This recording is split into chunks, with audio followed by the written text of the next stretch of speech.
네. 장재미님, 어떻게 새로운 환경에서는 잘 적응하시고 계신가요?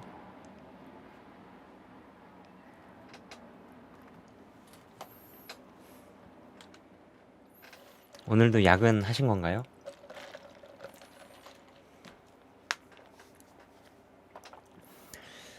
고생이 많으십니다. 그래도 업무 근무진 바뀐 게 아니시죠?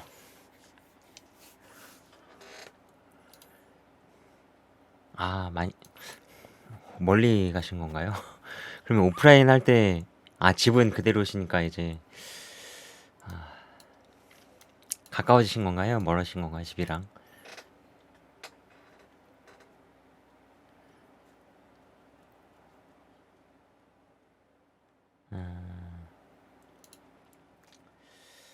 네.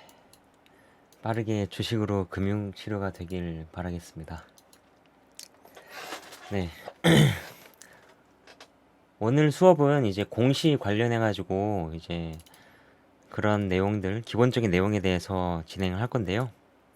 하다 보면 좀 깊은 내용이 나올 수도 있겠습니다. 하지만은 일단 여러분들이 궁금해하는 종목의 공시 같은 거 있으신가요?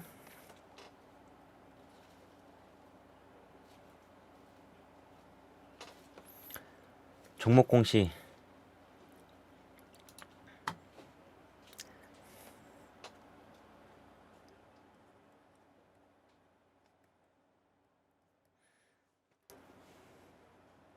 코엔텍이요? 코엔텍을 이제 공시 측면에서 한번 봐볼까요? 공시 사이트 어디서 보신지를 다 아시나요?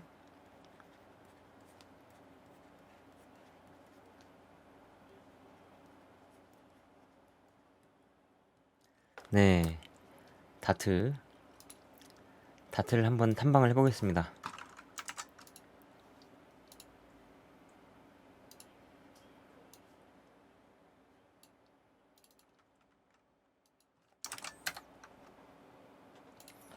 다트를 들어가 보면은 코엔텍 이렇게 종목을 치시면은 여기에서 그 기업을 선택하는 게 있는데 코가 이제 코 스탁이고 기는 기업입니다. 그냥 기업. 그냥 주식회사. 상장회사가 아닌 일반 주식회사입니다. 법인. 그래서 코엔텍을 확인 누르시고 이렇게 하시고 이제 뭐 3년치를 한번 봐볼까요? 검색. 그럼 이렇게 나오죠. 4년까지 4페이지까지 나오는데 네 3년치니까 10년치 봐볼까요? 10년치 검색. 10년치 하면은 이제 14페이지까지 있네요. 정말 종목에 대해서 뼛속까지 알고 싶다 하시는 분들은 여기 14페이지부터 공시들을 다 하나하나 봐보셔도 됩니다. 이렇게 보면은 뭐 감사보고서 제출, 사업보고서 이런 거 보면 되게 좋죠. 코엔텍을 보면은 네, 울산에 있는 회사고요.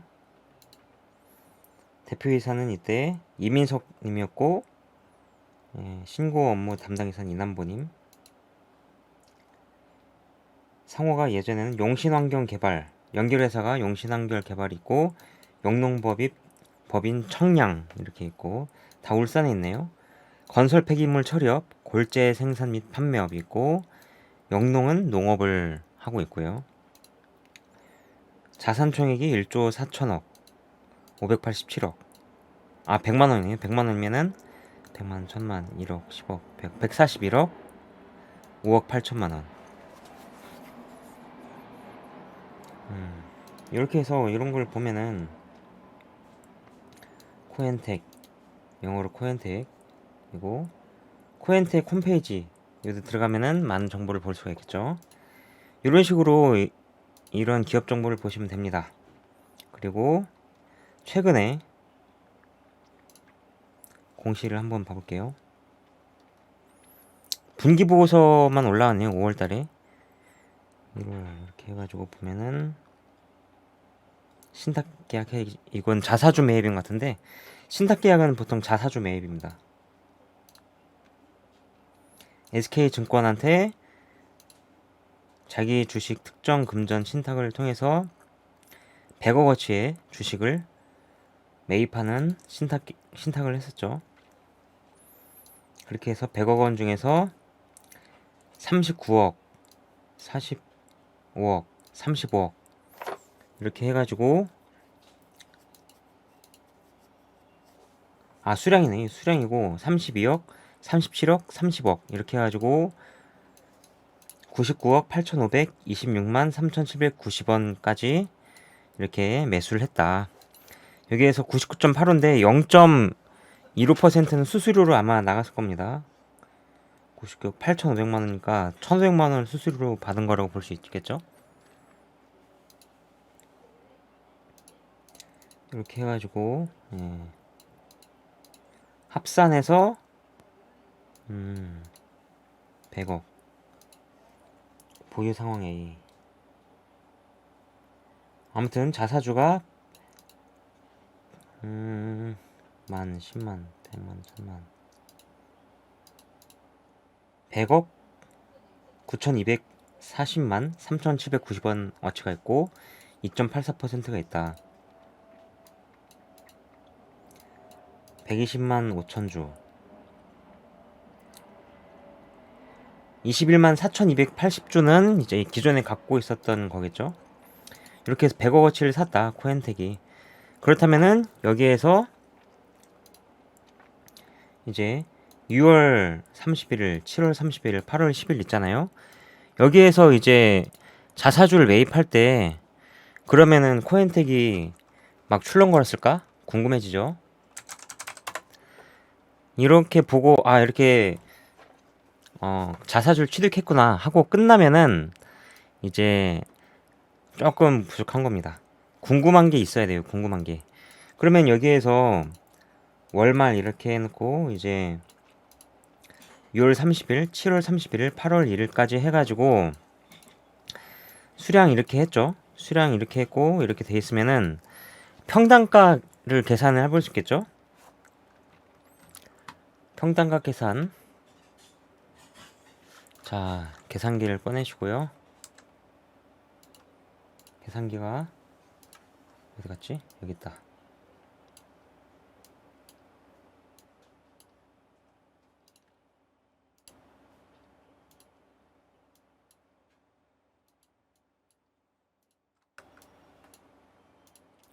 이런 거 혹시 해보셨나요? 자사주 이렇게 매입을 했는데 여기 자사주가 어떻게 매입이 됐고 어떻게 주가에는 영향을 끼쳤는지.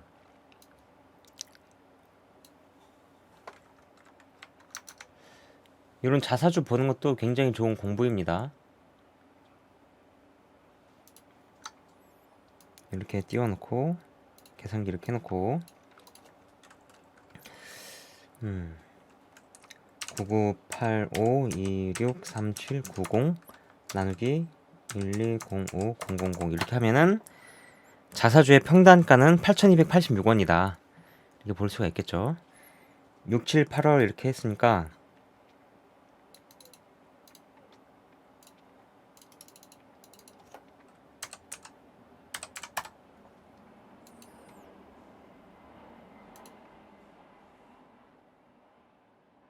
뭐야 잠깐만요. 6, 7, 8월이 2022년 6월, 7월, 8월이죠.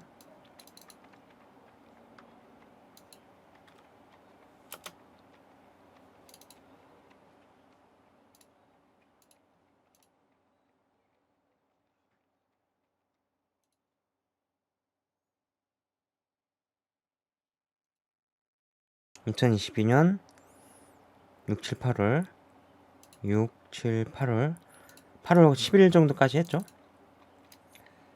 8월 10일, 6월 30일, 6월 30일, 7월 30일,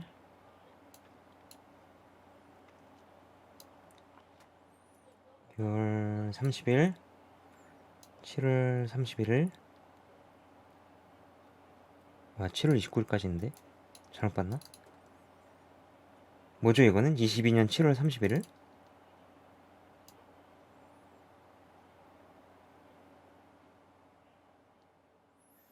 22년 7월 31일이 있나요? 윤달이었나? 아, 22년 7월 31일 일요일까지 이렇게 매입을 했네요. 일요일에 매입이 되는 게 말이 안 되긴 하는데, 그러면은 금요일 날 매수를 했기 때문에 31일 날에 회계 처리가 됐을 수도 있습니다, 이게. 요게 그 주식의 특성이 있는데, 7월 29일 매수를 하게 되면은 그 잔고로 인정이 되는 게 7월 31일 날 매수했다고 찍혀요. 이틀 정도 더 빨리 이게 주식이 매매가 되는 거기 때문에, 그래서 요 달 그리고 8월 10일까지 8월 10일 언제인지 좀 봐야겠네요. 이 영업일이 맞는데 여기에서는 회계 처리가 그렇게 된 것 같아요. 금요일 날 샀는데 일요일 날 지금 매입을 했다 이렇게 돼 있으니까, 이게 궁금하면은 이제 여기 코엔텍 전화해가지고 공시 담당자에게 7월 31일 날 이때가 일요일인데 어떻게 하게 되었느냐 물어볼 수 있겠습니다. 근데 여기 월말이라고 있어가지고, 월말이 이제 2022년 6월 30일. 아, 월말로 해가지고 그냥 월의 마지막 날을 했네요. 영업이 아니라 영업 월 말까지 해가지고 8월 10일이 이제 계약이 종료된 날이고,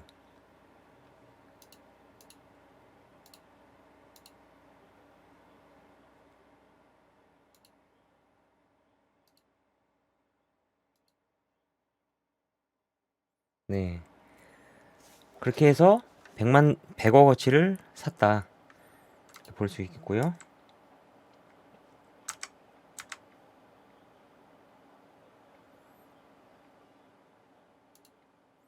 그러면은 이제 신탁에 의한 취득 상황 보고서 6월 20일부터 이렇게 했네요. 그러면 7월 29일 날 이렇게 매수를 했죠. 평단가가 다 나와 있습니다. 여기 보시면 아까 8,100 얼마였죠?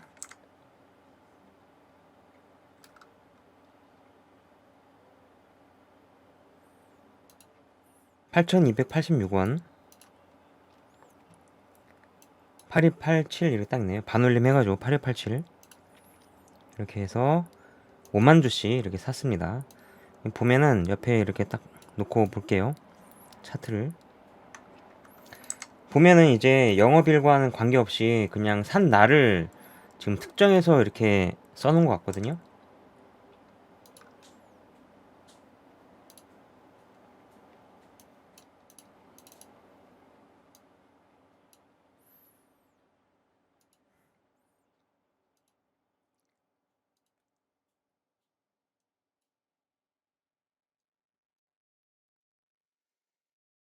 (6월 20일) 5만주 6월 20일 별 변동성이 없죠. 이때 보면 거래량이 20만주 중에서 5만주를 취득을 했고요. 21일 18,000주 이렇게 했고, 여기 이런 27일 날은 5만주 샀고, 28일 날도 5만주를 샀고요. 29일 날도 33,000주 샀고, 30일 목요일 6월 30일 목요일 7월 1일 금요일 7월 20일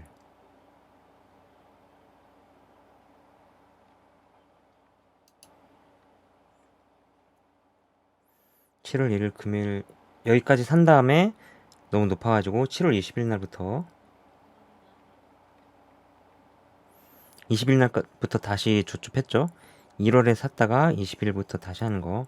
그러면은 7월 1일에는 평당이 좀 높아졌죠. 높아졌다가 20일까지 떨어지니까 이때부터 다시 사는 거.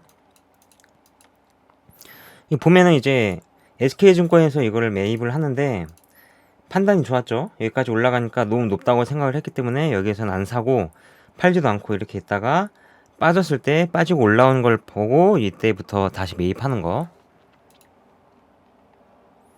이렇게 해서 결국에는 뭐 8,900원까지 사긴 했는데 8월 9일 날 이때는 왜 이렇게 산지 이해가 안 가네요. 8월 9일 날 9,000원에 가까이 샀는데 이때도 보면은 그래도 엄청 꼭지가 아니라 그래도 밑에 쪽이죠. 네, 좀 더 기다렸으면은 더 싸게 살 수 있었을 텐데. 그래서 여기에서 자사주를 산 게 여기에서 많이 샀다. 이렇게 보시면 되겠습니다. 이렇게 다 산 게 평단이 8,286원, 87원 이렇게 형성이 되었고요. 이렇게 해서 자사주를 작년에 매입을 했다. 그런 사실을 알고 계시면 되겠습니다. 그리고 신규 수술 투자를 했네요. 투자 금액은 403억. 자기 자본 대비 25%. 소각시설 노후화로 인한 대체 소각로 건설.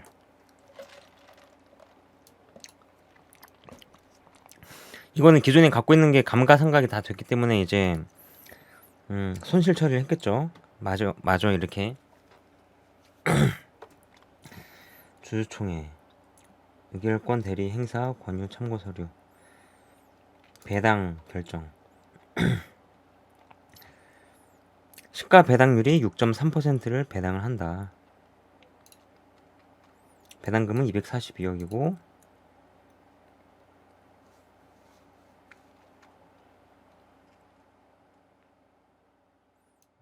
백분율로 산정했고 총 발행 주식 총수 5천만 주에서 무배당인 자기 주식 141만 보유 부문 제외한 배당받은 총수에 대한 주식 배당을 반영한 산정.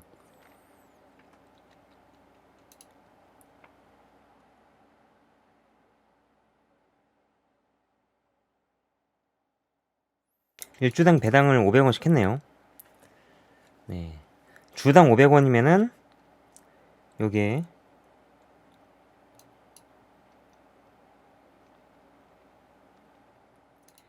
이 종목이 몇 주인지 한번 봐봅시다.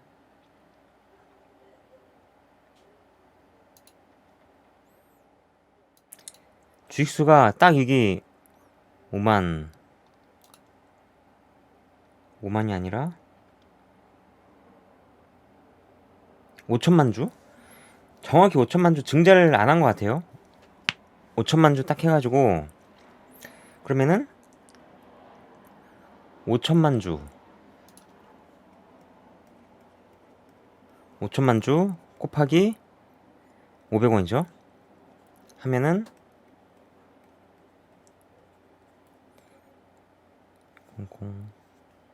0만 10만 100만 1000만 1억 250억 정도 되는 게 맞는 건데 이런 식으로 공시를 보시면은 공부가 많이 되실 거예요.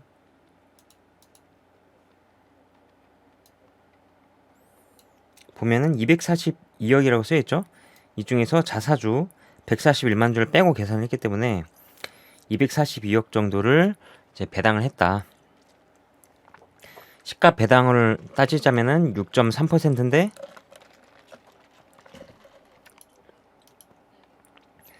여기에서 그 EPS랑 그런 게 얼마인지 봐볼게요. 이제 기본적인 그걸 보면 되니까 잠시만요. 전 타이틀바에서 여러가지 제가 많이 안 보는 것들을 뺐거든요. 그래서 이런 거를 빼서 다 보고 싶으면은 다른 그 창을 보시면 돼요.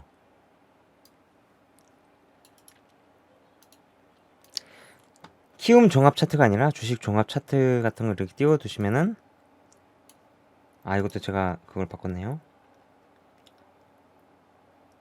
여기를 이제 어떤 걸 띄울지 보는 건데요. 타이틀바 편집을 해가지고 EPS 같은 거, PER 이런 걸 해두면은 EPS가 주당 792원을 버는 기업이라고 볼 수 있는데, 여기 중에서 500원을 배당했으니까 사실상 요거는 번 돈의 대부분을 배당을 줬다라고 보시면 됩니다. EPS 다들 개념 아시죠? EPS 공부하셨죠?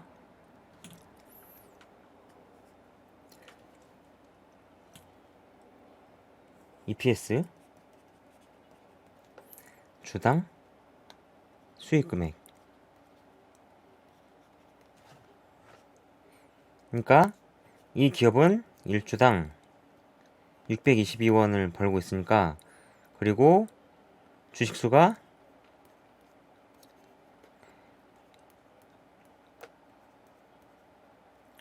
5천만 주 있으니까 5천만 곱하기 622 하면은 이제 이익이 딱 나오겠죠? 요런 거는 이제 기업을 재무로 분석하는 거는 계산기를 많이 두들겨 봐야 돼요. 요거는 작은 개미님이 잘 하실 것 같은데, 회계 같은 거 5천 하나 둘 셋 넷 5천만 곱하기 622 하면은 이 기업의 순이익은 311억 정도 되는 겁니다. 311억. 한번 봐볼까요? 맞는지?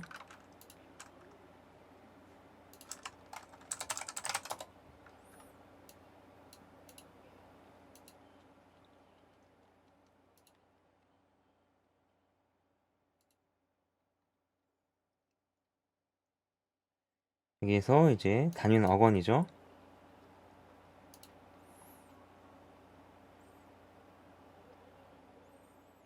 영업이익이 2022년도엔 483억 했네요. 그러면 500원을 주더라도 이제 250억 빼면은 230억 정도 남았는데, 230억 중에서 아까 뭐랬죠?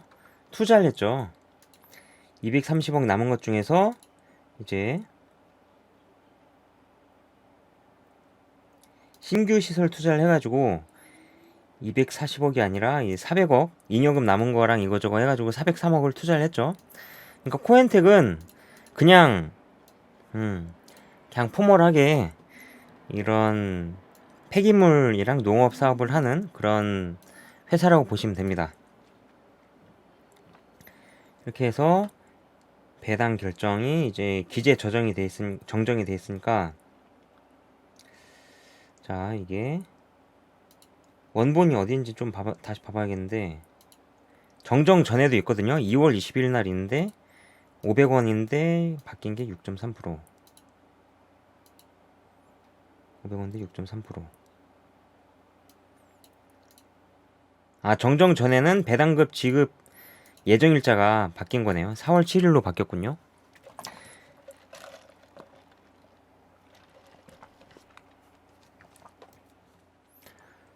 네, 장개민이 아무튼 이 코엔텍은 굉장히 개미 같은 종목이다.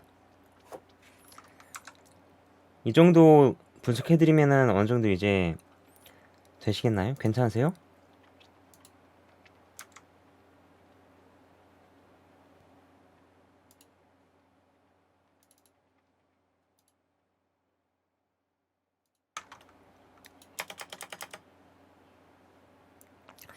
네, 공시가 굉장히 많고 다이나믹한 걸 보시려면은 앤디포스 같은 거 보시면은 엄청 이제 혈압이 많이 오르실 거예요. 앤디포스 같은 거.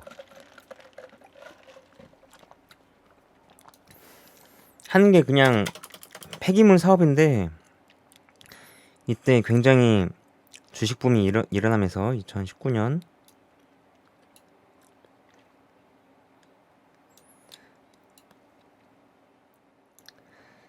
여기 2019년 이때가 굉장히 하락했을 텐데 전혀 그게 없네요.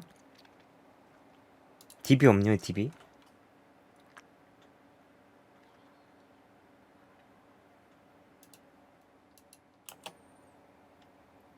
아, 2020년이구나. 잠깐만요.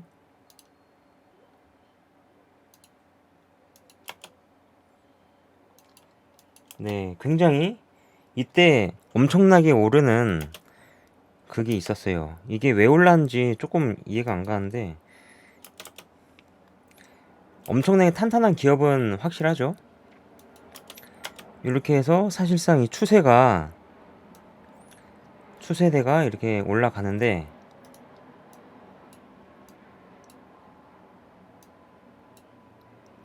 요게 일정한 각도가 이렇게 있는데 이 각도를 오버슈팅 해가지고 이렇게 올라갔단 말이에요.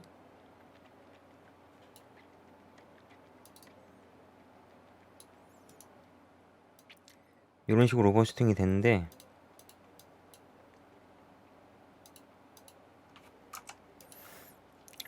오버슈팅이 되고 나서 실질적인 원래 추세를 본다면은 그냥 쭉 이렇게 사업이 천천히 우상향하는 쪽이니까 이제 망할 리는 없죠. 이런 폐기물 업체가 굉장한 또 센세이션이 있어가지고 엄청 테슬라 같은 폐기물 업체가 생기지 않는 이상 그래서 이런 성장 추세에 대한 연장선을 그어본다면은 여기에서는 이제 어느 정도 그게 온다. 그 지지선이 된다라고 보시면 되고요. 여기서 만약에 더 떨어진다 하면은 이 6,000원대는 이제 굉장히 사볼 만한 가격이 되겠죠.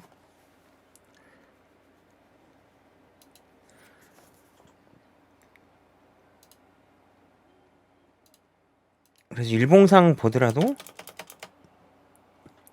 여기서 계속 빠지고 있는데 여기에서 횡보를 하면서 천천히 장기 추세에 천천히 올라타면서 가다 보면은 이제 올라갈 수 있고 여기서 아주 강력한 지지선이 여기 있어요. 지지선. 여기를 일단 뚫기가 힘들어요. 만약에 여기에서 이렇게 있다가 계단식 하락으로 이렇게 팍 떨어졌다. 그러면 6,000원 아래에서는 진짜로 엄청나게 큰 악재가 있지 않은 이상 사면은 무조건 승리한 자리.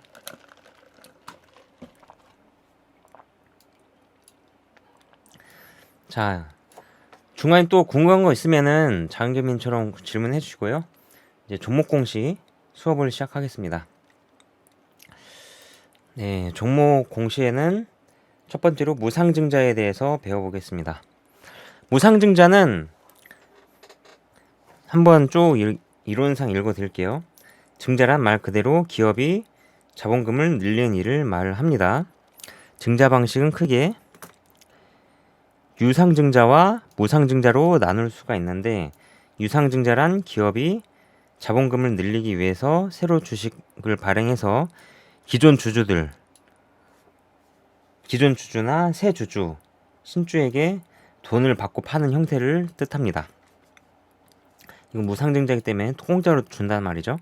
주주들에게서 받은 주식 대금으로 회사는 주식 발행액만큼 자본금이 늘어나게 되는데 반면 무상증자는 증자를 하되 새로 발행한 주식을 주주에게 공짜로 나눠주는 방식이다. 돈을 받지 않으면 어떻게 주식을 발행할까요? 이는 회계장부에 숫자를 옮기는 것만으로도 가능합니다. 무상증자를 알기 위해서는 회계상 기업의 자산을 이해를 해야 되는데 자산은 크게 자본, 자기 자본과 부채, 타인 자본으로 나눠지는데 이 중에서 자기 자본은 다시 자본금과 잉여금으로 나눠집니다. 잉여금이 뭐냐면은 자본금부터 설명드릴게요. 주식 발행을 통해 모은 사업 자금으로 주식수의 액면가를 곱해 계산할 수가 있다. 잉여금은 자본금을 종잣돈으로 사업을 벌여 거둬들인 이익이다. 이익잉여금이라고 그러죠. 그러니까 이제 사업을 해가지고 모든 세금 다 떼고 배당 줄 거 다 주고 남는 금액이에요. 결국 무상증자란 잉여금에 담긴 돈을 자본금으로 옮기는 일이다.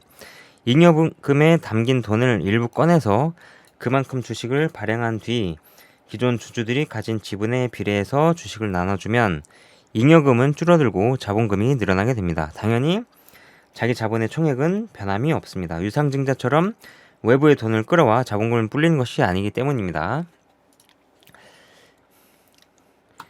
이게 무상증자를 이런 식으로 해서 진행이 되는 거고요. 그러면 잉여금은 어떻게 나고 이런 자금이 어떻게 해서 나오게 되는 걸까요? 잉여금은 크게 이익잉여금과 자산 재평가 적립금이 있습니다. 주식 발행 초과금으로 나눠지게 되는데 세 가지죠. 이익잉여금은 회사가 영업을 통해 벌어들인 이익 가운데 주주에게 배당금을 지급을 하고 회사 내부에 쌓아둔 돈입니다. 자산 재평가 적립금은 부동산과 같은 자산을 오래전에 사뒀다가 최근 시세로 다시 평가했을 때 구입 당시 가격, 장부가보다 시가가 높아 발생한 차익을 말합니다. 주식 발행 초과금은 주가가 임명가보다 높을 때 새로 주식을 발행해 발행가와 임명가의 차익만큼 회사가 벌어들인 금액입니다. 이들은 모두 잉여금으로 분류돼 무상증자 때 주식 발행을 통해 자본금으로 옮겨질 수 있다고 말을 하고 있죠. 이런 주식 발행 초과금은 이제 상장 회사에서는 별로 하진 않고요. 이런 것도 자산 재평가를 통해서도 잉여금이 남는 것도 사실상 잉여금이 현금으로 남는 게 아니기 때문에 잘 하지 않고 보통 이익잉여금으로 많이 합니다.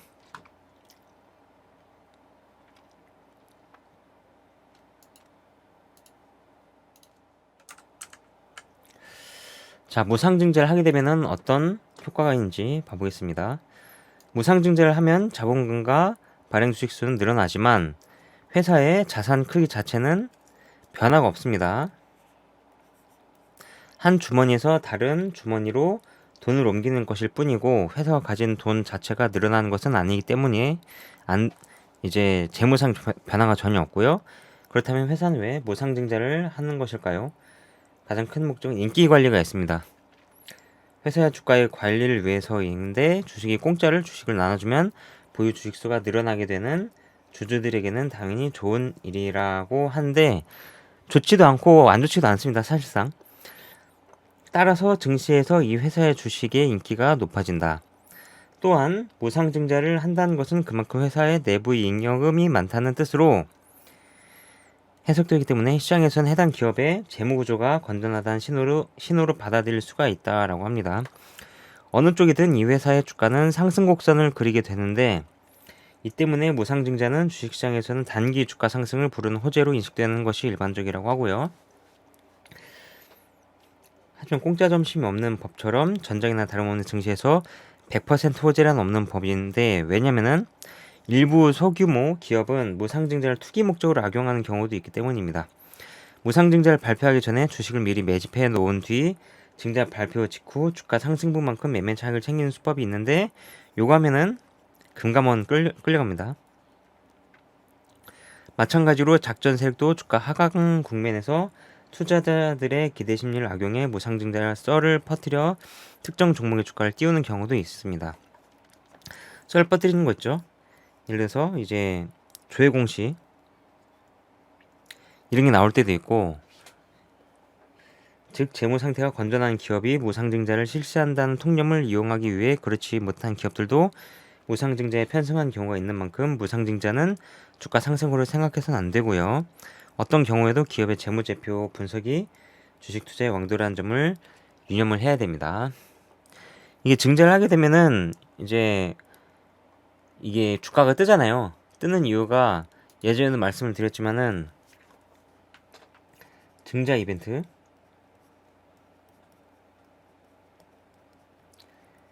생기면은 공매도 세력도 회계 처리를 해야 되기 때문에, 그러니까 이제 공매도를 한 것을 가지고 이제 기업에서 이제 그 주식의 원래 주인한테 요거를 한 주씩 줘야 되잖아요. 한 주씩 줘야 되는데 이제 원래 주인이 있고 이제 이 주식을 공매도 세력한테 빌려준 거잖아요. 그러면은 공매도 세력은 주식을 못 받죠. 받을지 안 받을지 모르겠는데 아무튼간 이게 주식을 현재 갖고 있는 공매도 세력이 주식을 받게 되니까 이게 회계 처리가 주고받고 하는데 복잡해지게 되거든요. 그래서 증자를 한다라고 하면은 아예 일부러 그냥 공매도를 갚았다가 이 주식이 증자 상장 끝난 후에 다시 공매도를 치는 경우가 있어요. 그래서 이런 것 때문에 짧게 짧은 쇼커버가 나오게 됩니다.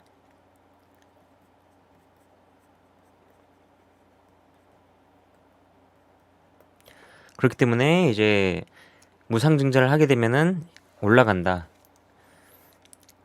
주가가 올라간다. 자본과 잉여금. 자본이 예를 들어서 10억이 있었고 잉여금이 예를 들어서 20억이 있었어요. 이렇게 있었을 때 여기서 무증을 하게 되면은 자본이 20억이 되고 잉여금이 10억이 되는 겁니다. 그래서 이제 총 자본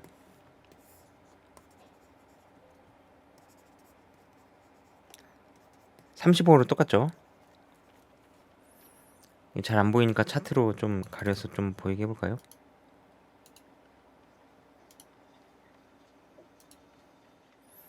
자본이 10억 있고 잉여금이 20억 있었는데 무상증자를 하면은 자본이 20억으로 늘어나고 잉여금이 10억으로 줄어들으니까 이제 총 자본은 이제 30억으로 똑같은 그런 상황이 되는 겁니다.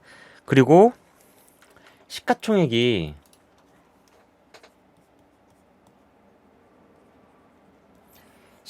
달라지면 안 돼요.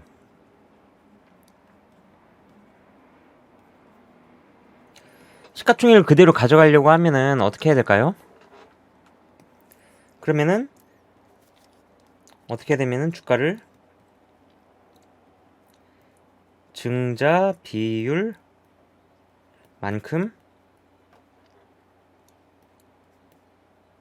나눠야겠죠.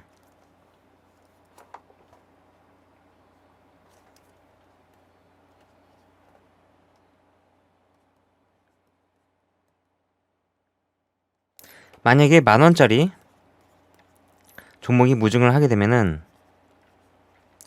10,000원이 20,000원이 아니라 5,000원이 되죠. 그리고 10,000원짜리 주식이 예를 들어서 8,700주가 있었다. 그러면은 17,400주로 이제 늘어나게 되는 겁니다.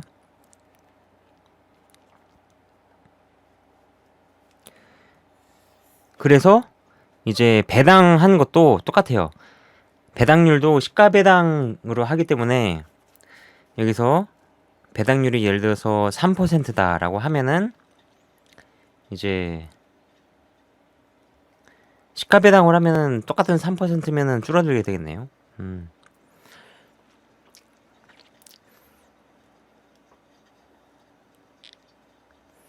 요걸 하게 되면 EPS도 좀 달라지겠죠. 왜냐면 주식수가 많아지니까 EPS도 반토막이 되겠네요. 1대1 무상증자를 하게 되면은.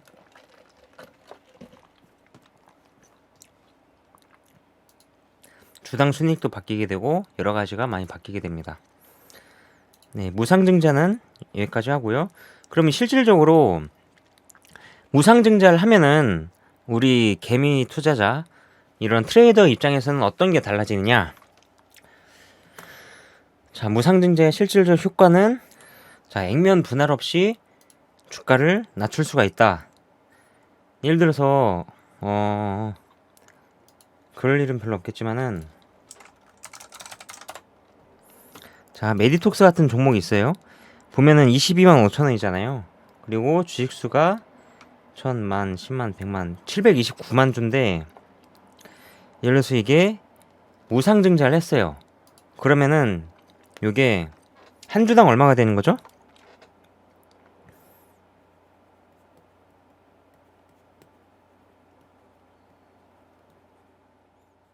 (1대1) 무증이라고 했을 때 메디톡스 1대1 무증 해가지고 오늘이 권리락일이었다.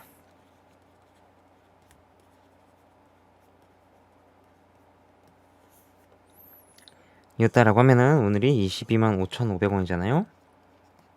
그러면은 여기에서 11만 2,750원 이렇게 돼야 되는 겁니다. 근데 이거는 이제 반올림 해가지고 800원 이렇게 될 수 있습니다. 11만 2,800원.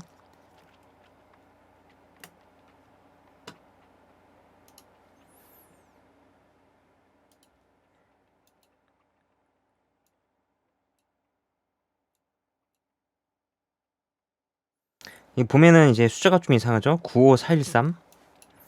요것도 보면은 이제 배당락 때문에 배당락이 생기면은 숫자가 이렇게 됩니다.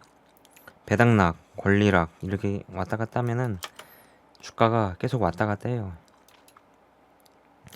그렇게 해서 이 액면가의 변경 없이 이걸 낮출 수가 있다. 삼성전자는 예전에 액면 분할을 했잖아요. 액면 분할을 하면은 예를 들어서 5만원짜리 액면가가 이제 1,000원으로 되는 거거든요.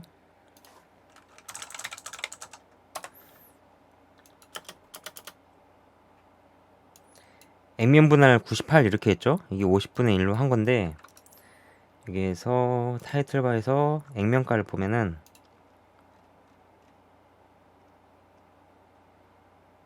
액면가 이렇게 해서 보면은 액면가가 100원이잖아요. 원래는 여기가 액면가가 50배를 하면은 5,000원이죠. 5,000원. 5,000원 1주당 액면가를 5,000원으로 5,000원이었는데 5,000원에서 100원으로 바꾸니까 예를 들어서 100만 원이었던 게 이제 2만 원으로 되는 거죠. 여기서 보면은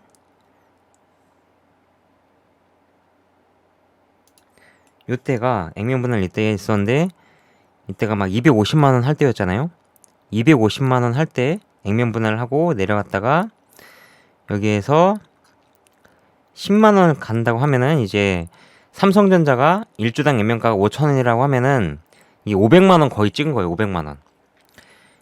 이때 500만 원 하면은 어떤 개미들이 이때 사겠어요. 한 주에 500만 원인데 월급을 다 2달 동안 이렇게 월급을 엄청 한 푼도 안 쓰고 모아서 이제 한 주 사야 되는 그런 상황이 나오는 거죠.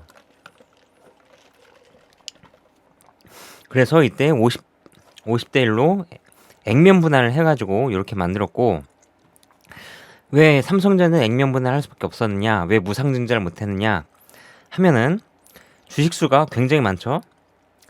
1,000, 만, 10만, 100만, 1,000만, 1억, 10억, 59억인데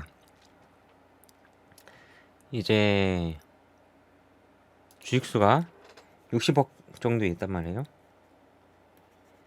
60억 주가 있으니까 60억 주만큼 자본금이, 그러니까 잉여금 나누기 50을 하면은 50 1억 2천 1.2억 주 1.2억 주만큼 자본금 이렇게 해가지고 이게 60억 곱하기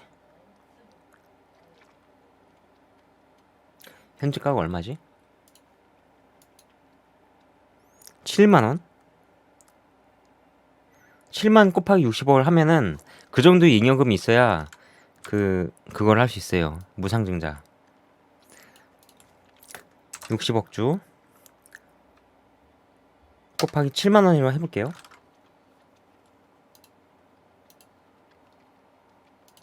7 하나 둘 셋 넷 60 천 천만 60억 곱하기 7 하나 둘 셋 넷 7만 이렇게 하면은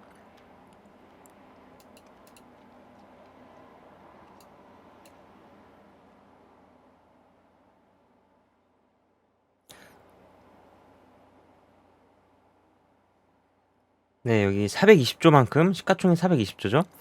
420조만큼 이제 그게 있어야 된다. 잉여금이 있어야 증자를 할 수가 있다. 이렇게 보시면 되겠습니다.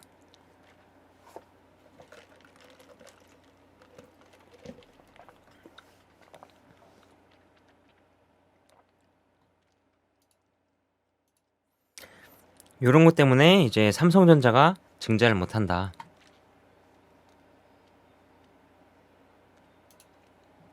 무상증자를 못한다. 이렇게 보시면 되겠습니다. 자, 이렇게 해서 무상증자 파트가 끝났고요.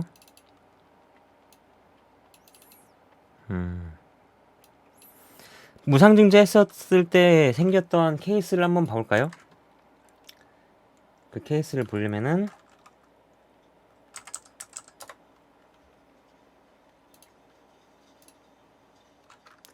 자, 텔레그램 뉴스를 참고하셔도 됩니다.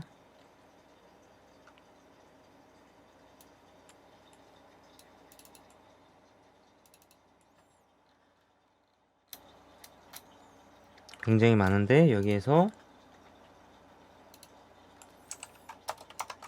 무상증자 이렇게 치면은 쫙 나오죠. 굉장히 무상증자를 많이 했었던 곳들이 많이 있습니다. 바이오 플러스 주당 3주 무상증자 해가지고 22년 11월 바이오 플러스 한번 봐볼까요?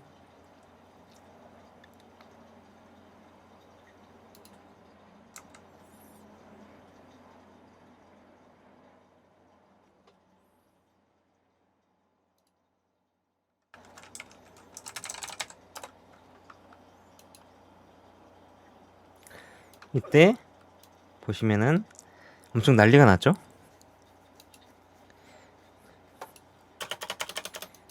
바이오 플러스라는 종목이 여기에서 굉장히 난리가 났습니다.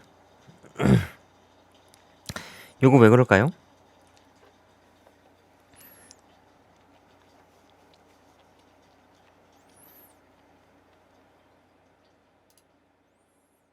자, 그러면은 이제 종목 공시로 와가지고 바이오 플러스 치면은 쭉 나오죠. 2022년 11월 달에 이때 무상증자가 있죠.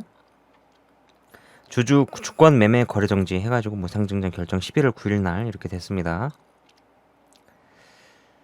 유상증자를 이때 3자 배정으로 유상증자를 하고 무상증자 결정을 11월 9일 날 했는데 11월 9일 날 어떤 일이 있었는지 봐봅시다. 11월 9일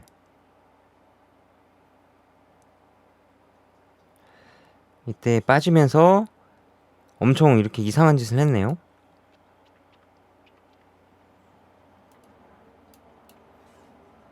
(2022년)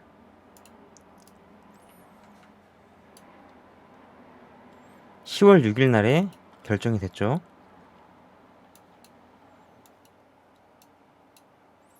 이때 결정이 됐는데 잠시만요.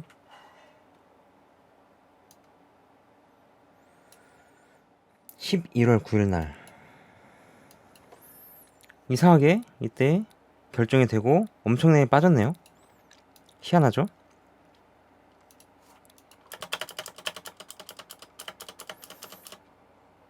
일분봉으로 보면은 이렇게 있는 겁니다. 11월 9일 날 보시면은 거래 정지가 되고 9시 34분 10시 15분 총 무상증자가 발표가 되면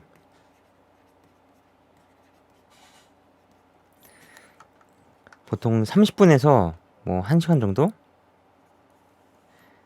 거래 정지가 됩니다.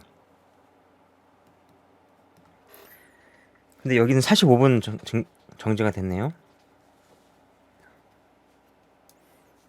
공시사항을 보면은 정지일시는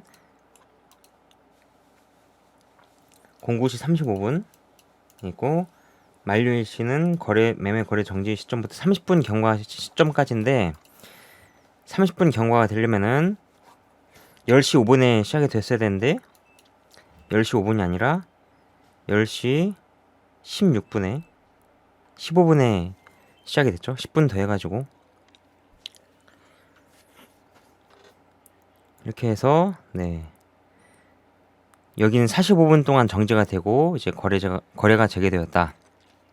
아마 이게 한 35분?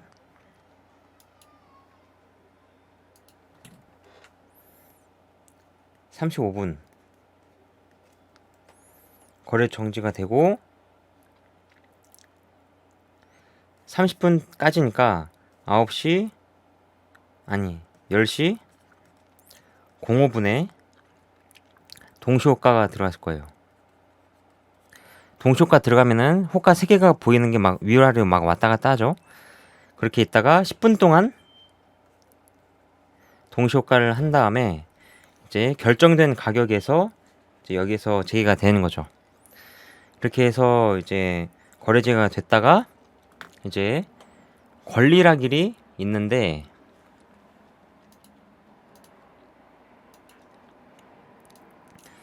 이때가 권리락일이에요. 그러니까 여기까지 이때 매수를 하게 되면은 이때 매수를 하면은 상장할 때 주식을 받을 수가 있는 거예요.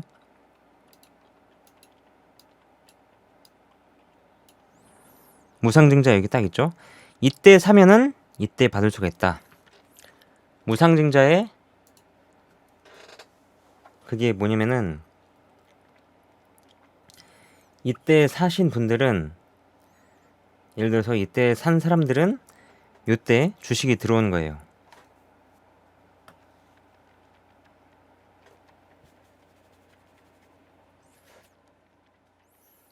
이게 뭐냐면은 9,450원인데 여기서 수정주가를 풀어보면은 무상증자가 어떻게 되는지 알 수 있거든요. 여기에서 차트 종합 환경 설정 들어가셔서 수정주가를 풀어주면은 권리락이 이렇게 있죠. 그러니까 여기에서 예를 들어서 이 바이오플러스라는 종목을 누군가가 돈이 많으신 분들이 원래 29,000, 28,000 했었는데 난 이거를 25,000원에 가면은 예를 들어서 한 5억어치를 사겠다. 자동 매매를 하신 분들이 있으면은 딱 요때 갔을 때 요때 엄청나게 매수세가 많이 생길 수 있는 거예요. 이해 가시나요? 25,000원 아래로 가면은 매수를 해라라고 하니까 이제 시가 시작이 9천 뭐냐 이때만 보더라도 6,000원 막 이렇게 돼버리니까 이제 시장가로 매수를 하게 되니까 시가가 9,450원이 돼버리는 거죠. 엄청 상한가로 이렇게 기록이 되기 때문에 이런 식으로 빠지니까 이때 매수를 하려고 컴퓨터가 자동으로 매매를 하게 되는 거죠. 그런 식으로 해가지고 이제 시가가 상한가로 시작을 해가지고 저렇게 장대 음봉이 나왔을 수도 있어요. 그러면 어떻게 되느냐? 이때까지 2만 얼마에 사셨던 분들 있잖아요. 그러면은 여기에서 3주 그거였으니까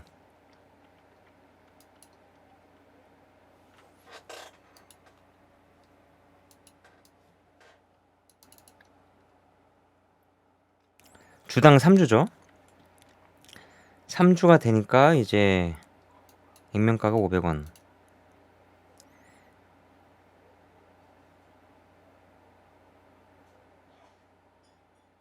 신주의 종류는 200 이고 증자전 발행 주식 총수는 69만 주.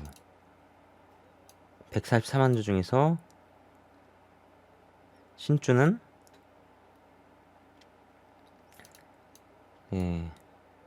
이렇게 4,300 몇만 주, 1,400만 주에서 이렇게 세 주를 더 해버리니까 그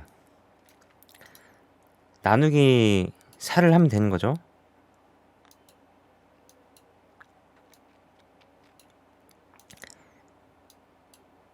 그래서 여기에서 7259라고 써있는데 7259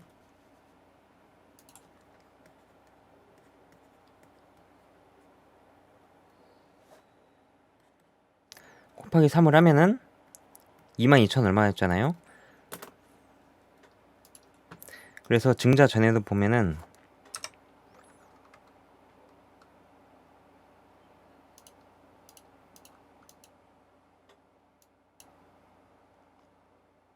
(29,000원이네요) 그러면은 곱하기 4 그러면은 29,000 얼마가 되는 거죠. 그래서 여기서 보면은 일단 여기서 내가 100만 원어치를 갖고 있었다 라고 하면은 25만 원이 되는 거예요. 평가 금액이 100만 원이 있고, 예를 들어서 2만 5천 원 평단가에 있는 게 이제 몇 개가 있어야 돼? 40주가 있으면은 100만 원인 거죠. 근데 25만 원 돼요. 그러면은 25만 원에 40주를 갖고 있는데 나중에 이제 3주가 다 들어오니까 120주. 120주가 들어오기 전까지는 마이너스 75% 이렇게 찍히는 거죠.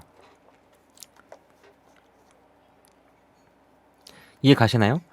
그래가지고 이때 배당락이 돼버리면은 내 평가 금액이 분명히 0%였었는데 아니면 플러스 3%막 이렇게 있었는데 딱 자고 일어나니까 마이너스 60 몇 프로 되는 거예요. 68%막 이런 식으로. 배당락이 딱 생기면은 이런 일이 일어난다. 네. 그렇게 해서 이 권리락 이전에 이때 사셨던 분들까지만 이제 권리락까지 해가지고 신주를 받을 수가 있는 거죠.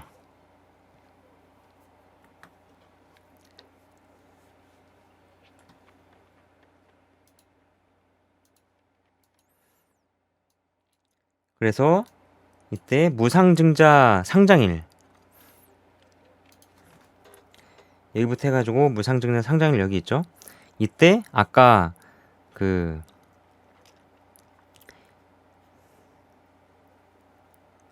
40주 갖고 있었던 사람한테 요때 120주가 추가로 들어오는 거예요. 그러면은 160주에 이렇게 되니까 그때서야 이제 플러스 마이너스 3% 이렇게 되는 거죠. 그래서 무상증자를 이제 경험을 하시게 되면은 요런 거 계산한 게 조금 불편할 수도 있어요. 불편할 수도 있고, 그래서 이때 무상증자 이벤트가 있었다. 주가가 내려가고 올라가는 거는 이제 보통은 올라갔었는데 지금은 이제 케바케가 돼버렸어요.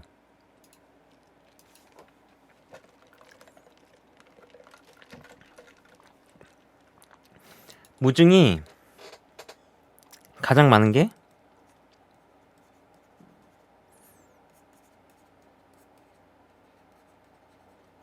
1대1 무증. 이게 보통 많다.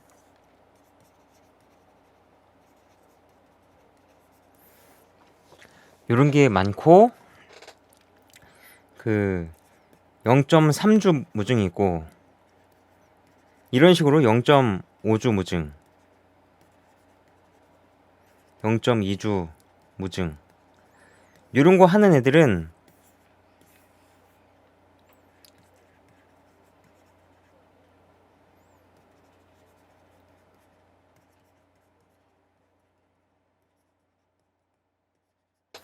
잉여금 처리가 귀찮은 애들이 요런 식으로 많이 하는 거고, 그리고 또 요거는 이제 공시 플레이 하려고,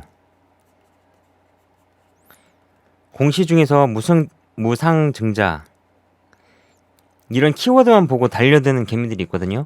이런 개미들을 낚으려고 0.2주 무증, 0.1주 무증도 있거든요. 이런 거 무증을 해가지고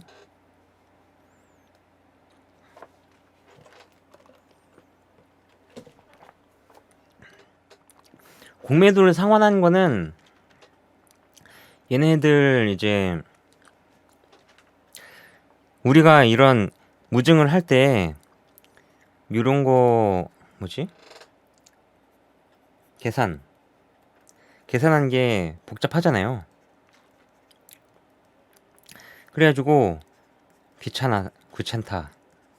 그러면은 상환을 해버리는 거예요. 상환. 공매도를 했다고 반드시 상환할 의무가 생기진 않습니다.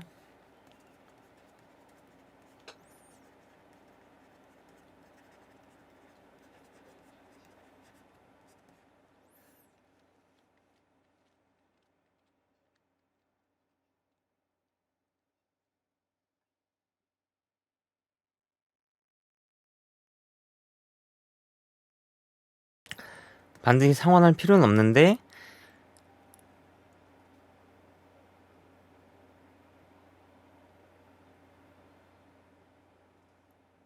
네, 반드시 상환은 아닌데 이제 회계 처리가 복잡해지기 때문에 이제 안 되는 거죠. 반드시 상환하면은 시장 질서가 엄청나게 훼손이 되죠. 왜냐면은 그 예를 들어서 셀트리온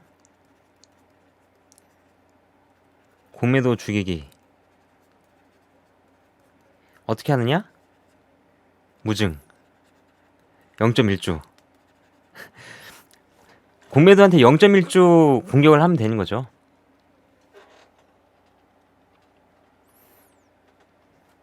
그냥 그러면 아까 그 HLB처럼 0.05주 이런 거 하면 되는데 HLB 0.05주 말고도 전에 그 기억나시나요? 유무상증자 했던 거? 기억나시면 1번, 기억이 안 난다 5번. 그때도 했잖아요. 유상증자와 무상증자 동시에 하는데 무상증자가 엄청 쪽팔리게 0.1주 했잖아요. 0.1주. 제 기억으로는 0.1주인데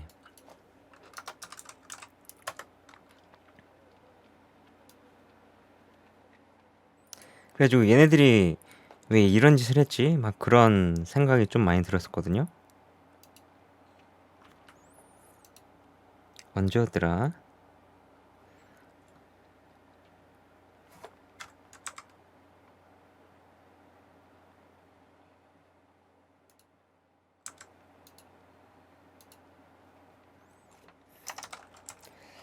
이렇게 하면 되죠. 배당락이 있을 테니까. 배당락이 아니라 유무상증자라고 쓰였을 테니까.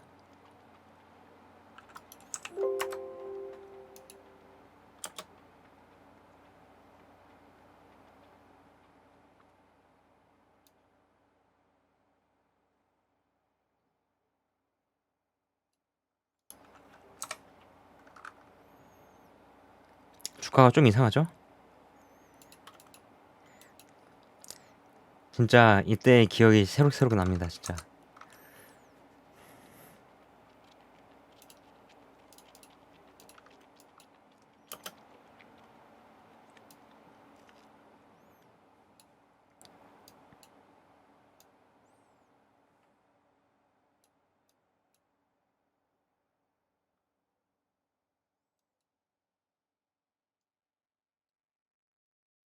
권리락 있고 무상증자 21년 4월이네요.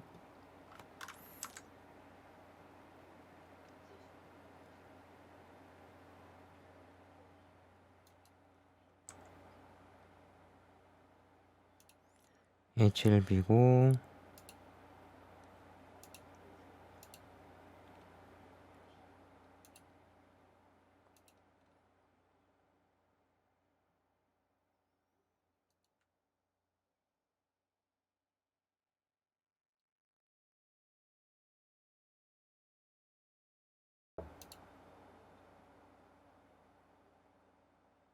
유상증자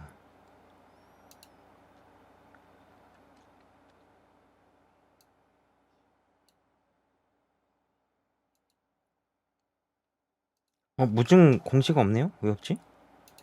내가 잘못 봤나?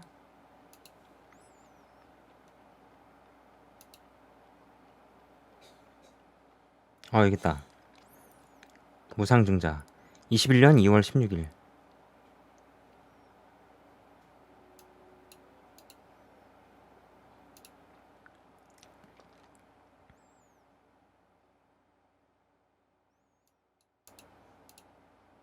신주 일주 좋네요. 21년 3월 16일 날 신주가 상장 3월 16일 21년 3월 16일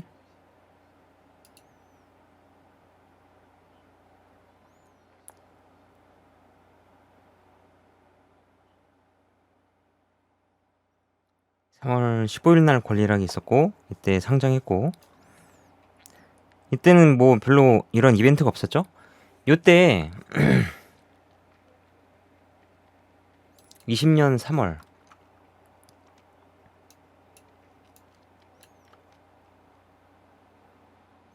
네, 0.1이니까 마이너스 9%죠. 이때 권리락이 있고 무증하고 HLP는 무증을 해도 이때 공매도가 다 감다고 하더라도 이제 거래량의 변화도 별로 없죠. 변화가 별로 없고 이때 뭐 이상한 거 해가지고 올라갔었고 이런 식으로 이때 아마 동학개미 운동인가 그거였었던 것 같은데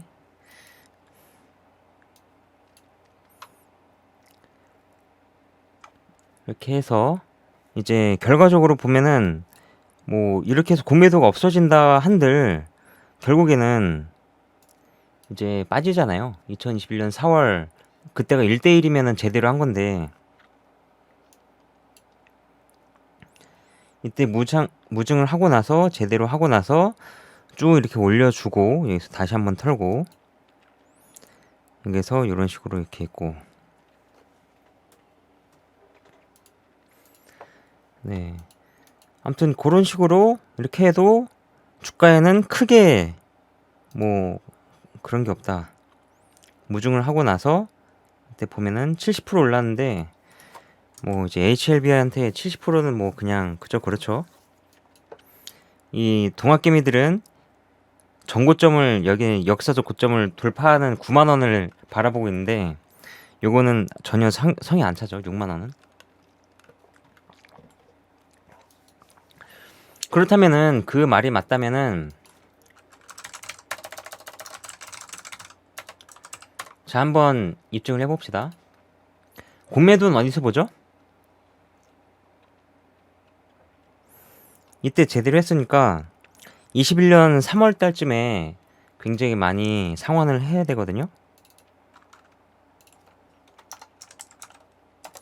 자, 스터디 내용이 점점 이제 산으로 가고 있습니다. 당연히 같이 줘야 되는 거죠. 이게 권리자가 공매도를 한 사람한테 이게 가 있으면은 공매도를 한 사람에게 이제 무증의 물량이 들어가는 게 맞고 거기에 대해서는 제가 잘 모르겠어요. 공매도를 쳤을 때 빌린 사람한테 이게 갈지 근데 제 생각으로는 빌린 사람한테 가는 게 맞거든요.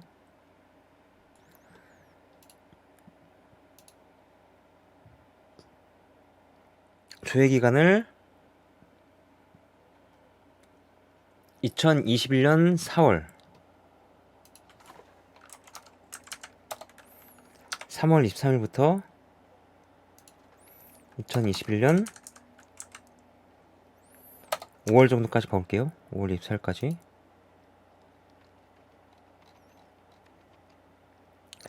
공매도 금액, 공매도 수량,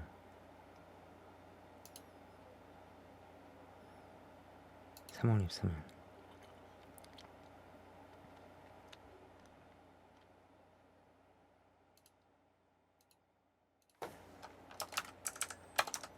이렇게 분석해 본 적은 없으시죠?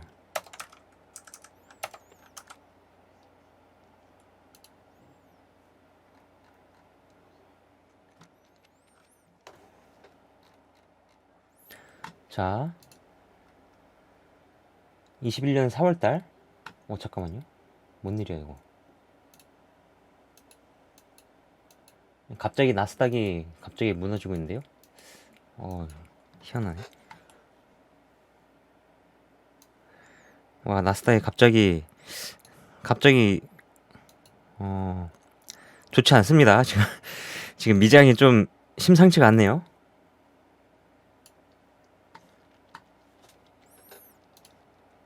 전 항상 볼 때 계속 선물을 보고 있기 때문에 자 2021년 4월 어떻게 되는지 봐봅시다. 자 공매도 잔고 금액이 이렇게 있죠. 그러면은 4월 달에 해가지고 공매도 잔고가 1000억이 이렇게 있는데 1000억에서 이제 엄청 팍 떨어져야 되잖아요. 그렇죠? 이론상 본다면은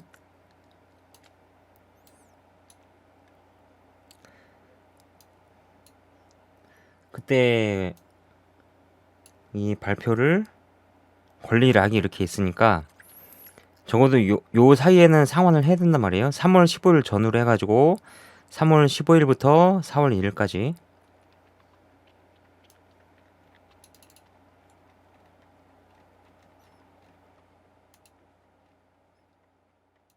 3월 15일부터 해야겠네. 3월 1일부터 볼게요. 1,800억이 있었고 이렇게 했다가 1,900원. 3월 15일 날 1,900억에서 900억이 날라갔네요. 거의 800 몇십억이 많이 날라갔네요.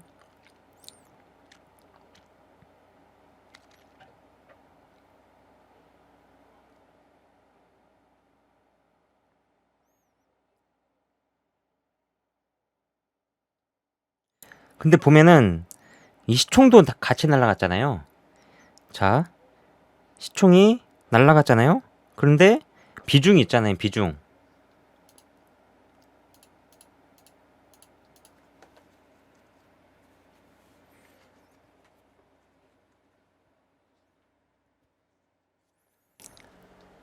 있으니까 비중으로 봐야 되는 거죠. 이렇게 단기적으로 본다면은 여기에서 공매도 잔고 금액이 이렇게 해서 적어진 거 아니냐 라고 할 수 있는데, 잔고 수량이 보면은 똑같아요. 왜냐면은 이제 가격이 절반 반토막이 됐기 때문에 평가 금액으로는 떨어질 수가 있는 거죠. 근데 비중은 더 올라갔단 말이에요. 그러면은 결과적으로 그 공매도를 갚지 않아도 된다라는 게 맞는 거예요. 어떻게 생각하시나요?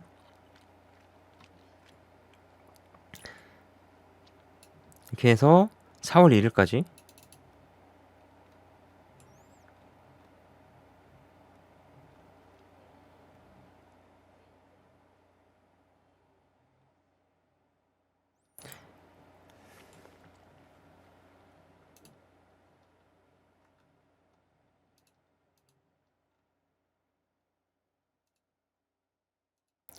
자,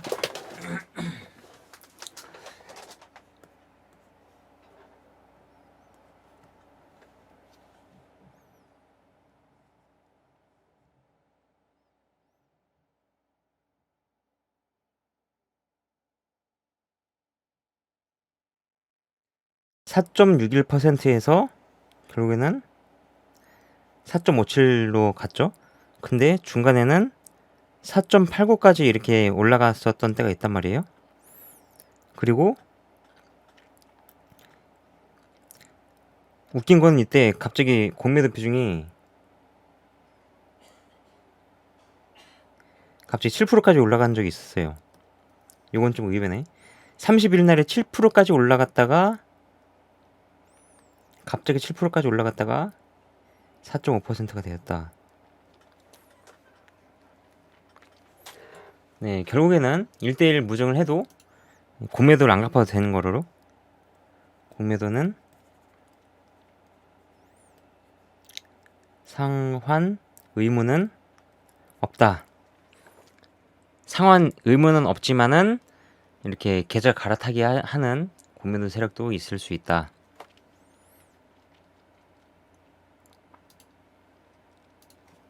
네, 고민 해결. 원래 이거는 공매도 시간 떼야 되는데 이렇게 해서 공매도에 대해서 조금 더 깊게 배워봤습니다. 원래는 좀 더 이제 시간이 많이 지나갔는데 어떠신가요? 공매도 수업 재밌으신가요? 공매도가 이제 개인 투자자에게 있어서 뜨거운 감자이기 때문에 좀 길게 했는데 벌써 1시간이 지났습니다. 원래 한 40분에 끝내려고 했었는데, 그렇게 해서 공매도 이슈도 있지만은 의무는 아니다, 이렇게 보시면 되고요. 가장 HLB에 있어서 공매도 이슈를 크게 그거 할 수 있는 게 그거였죠. 합병 이슈인데, 이게 뭐냐, 그 커피 상장 회사가 아니라 다른 회사였죠. 엘레바였나? 엘레바랑 합병이었나? 최전방님 기억나시나요? 합병 공시 났었던 거? 네, 우리 코스피 시장이나 코스닥 시장이 있는 종목이랑 합병을 하는 게 아니라 그냥 완전히 해외 법인이나 비상장 주식이랑 합병을 한 거였기 때문에 거기에 대해서는 이제 상환의 의무가 훨씬 더 없어진다. 그런데 재밌는 게 있습니다. 재밌는 거. 재밌는 게 뭐냐면은 이제 그 뭐지? 두울 산업 알죠? 이거가 진짜 엄청나게 금융의 그 빈틈을 파고드는 거였었는데 이거 제가 사건을 한번 설명을 해드리겠습니다. 두울 산업이 어떤 종목인지 아시나요? 아시는 분?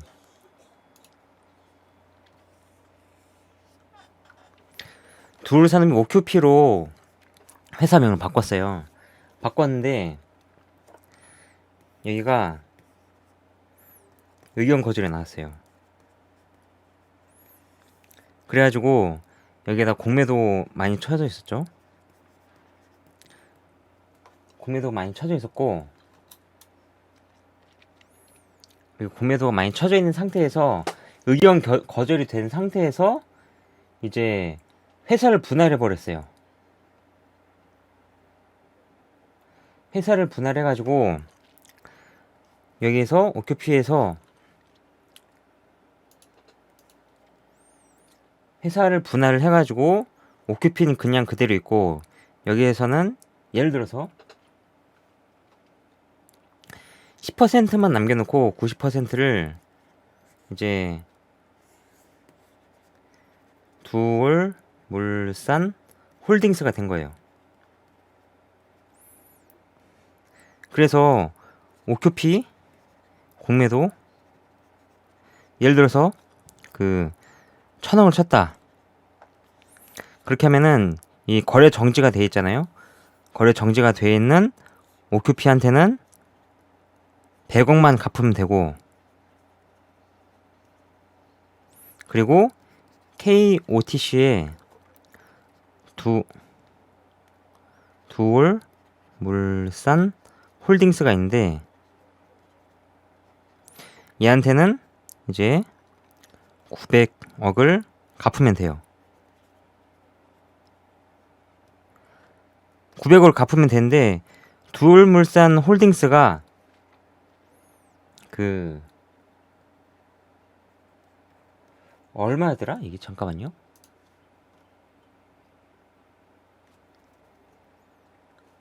(500원에) 상장을 했어요. 갑자기 또 화면이 끊기려고 그러네. 잠시만요. 1주당 500원 액면가죠. 이렇게 해서 상장을 했는데 이 500원짜리가 25만원이 됐어요. 500배가 뛴 거죠. 그러면은 900억만 갚으면 되는 거였었는데 900억에서 500배가 뗐잖아요.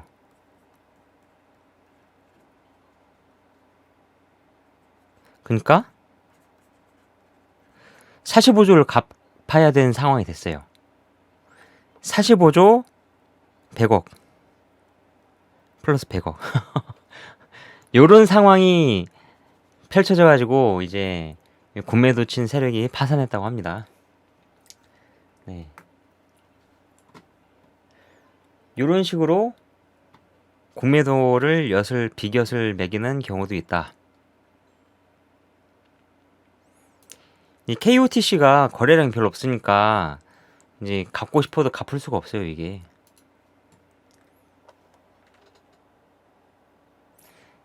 요런 식으로 해가지고 이 두울물산이 굉장히 크게 했죠.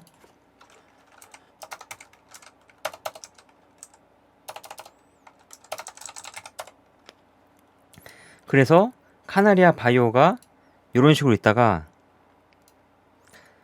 딱 시작을 하자마자 미쳤죠. 요런 식으로 갚아야 되니까 무조건 갚아야 되니까 이렇게 올려버리는 수밖에 없어요. 이런 식으로 여기 상장을 해버리게 되니까 여기에서 갚아야 된다. 이렇게 작업을 치는 경우도 있다는 거.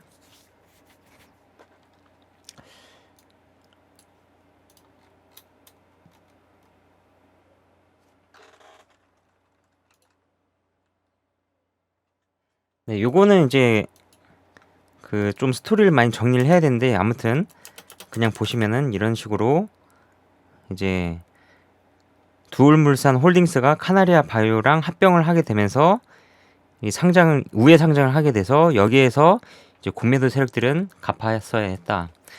그 두울물산 홀딩스 시절 때는 그냥 손만 빨고 이렇게 덜덜덜 떨고 있다가 카나리아 바이오가 딱 상장하고 시작을 하자마자 이렇게 점상으로 계속 올라가 버리는 거죠. 이렇게. 네. 오늘은 여기까지 하고 굉장히 너무 진도를 못 나갔네요. 네.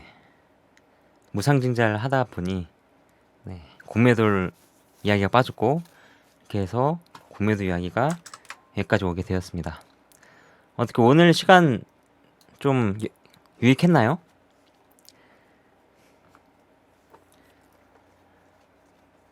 무상증자에 대해서 잘 배웠고 이제 종목 공시가 올라오는 다트랑 공매도 포탈 KRX 공매도 포탈까지 알아보고 이제 공매도를 무상증자를 할 때 공매도를 상환해야 되느냐 안 해야 되느냐에 대해서 답을 얻었습니다. 이렇게 해서 오늘은 무상증자까지 하고 마쳤는데 다음 시간에는 무상증자가 다음에 유상증자 파트를 들어가도록 하겠습니다. 오늘 수업 여기까지 하고요. 혹시 다른 궁금하신 사항 있으신가요? 없으시면은 여기까지 하고 마치도록 하겠습니다. 고생 많으셨습니다.